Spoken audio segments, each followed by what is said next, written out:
It's certainly true. We have Vedek Bahal over by the bit board. Vedek, good evening to you. Iran began its FIFA World Cup campaign this week, kicking off in an exciting game, which I think they drew. Opening match in Los Angeles. The Iranian team recently said that the political tension between Washington and Tehran has undermined the joy of the tournament. Talk us through some of the images that have emerged. False images, some of them, targeting the Iranian squad.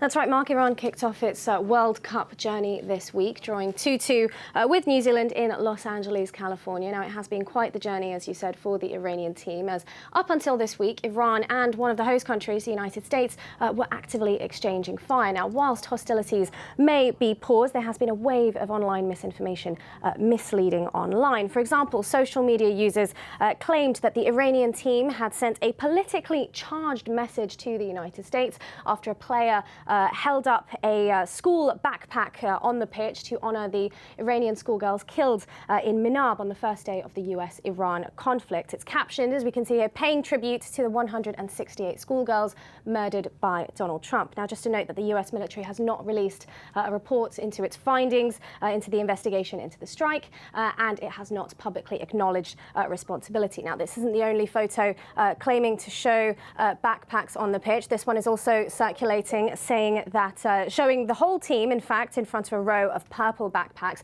And it says that the team from Iran are carrying a message, one that the US doesn't want to hear. And it's claimed that it's from the 2026 World Cup. Now, both of these images are misleading. That image that we saw there of a player carrying a pink backpack, well, this one is AI generated. I can tell you for sure that this player does not exist on the Iranian squad. Neither does this kit that he's wearing either. Now, regarding that photo that we saw of the team with the purple backpacks, well, this actually is an authentic image, but it's nothing to do with the 2026 World Cup, as users are claiming online. It's actually dated back from March, when the Iranian squad played a friendly with Nigeria over in Antalya, Turkey, and they held up these purple backpacks during the national anthem as a moment of remembrance. Now, whilst these images are not linked to the World Cup, the Iranian team have been making small gestures, I guess we could say, to honour the lives lost by the schoolgirls in Minab. Just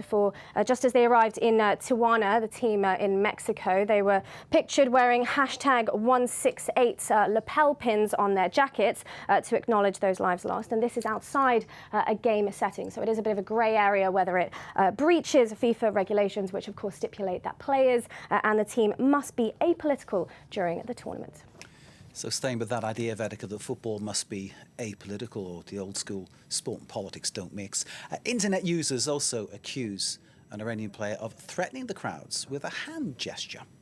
That's right. Iranian player Mohamed Mohebi, a video of him celebrating after a goal has racked up millions of views, as we could see on X, after he appeared to do a finger gun gesture after he scored his second goal. Now, many users on X claimed that this was not a celebration. It was, in fact, a direct threat. They said it shows a disturbing and threatening symbol directed at the Iranian people and the fans in the stadium. Now, let's play the video here on set. Now, it's not clear. Let's be very clear that we don't know exactly what player Mohamed Mohebi was trying to signify with this gesture, but he has said in his post-match interview that there was no deeper message to this. He said that it was just a celebration that came to him in the moment, and that is it. And as of now, it doesn't seem that there is any involvement or any investigation from FIFA. FIFA certainly hasn't said anything about it as of now. Now, whilst there were many internet users outraged by this, as we saw there was also many football fans online who have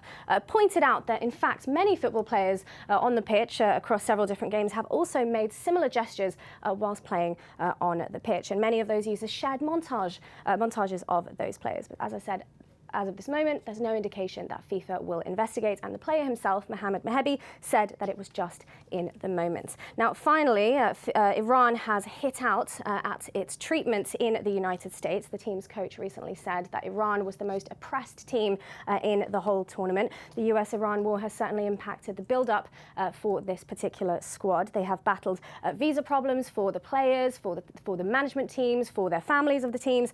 They also had their base camp relocated to Mexico. And after their first game on Monday against New Zealand, the coach of the squad said that they had expected to stay the night in California before returning to their training camp in Mexico. But in fact, they were told to leave immediately after the game and get back on the plane. And they said that this caught them off guard. They weren't given time to recover. The US, on the other hand, has since said that this is something that the Iranian squad had agreed to. Now, so we are marking certainly an unprecedented situation here. Iran is currently competing in a World Cup in a host nation with which it is at war. I guess we will have to see whether a framework deal changes anything for Iran in this tournament going forward.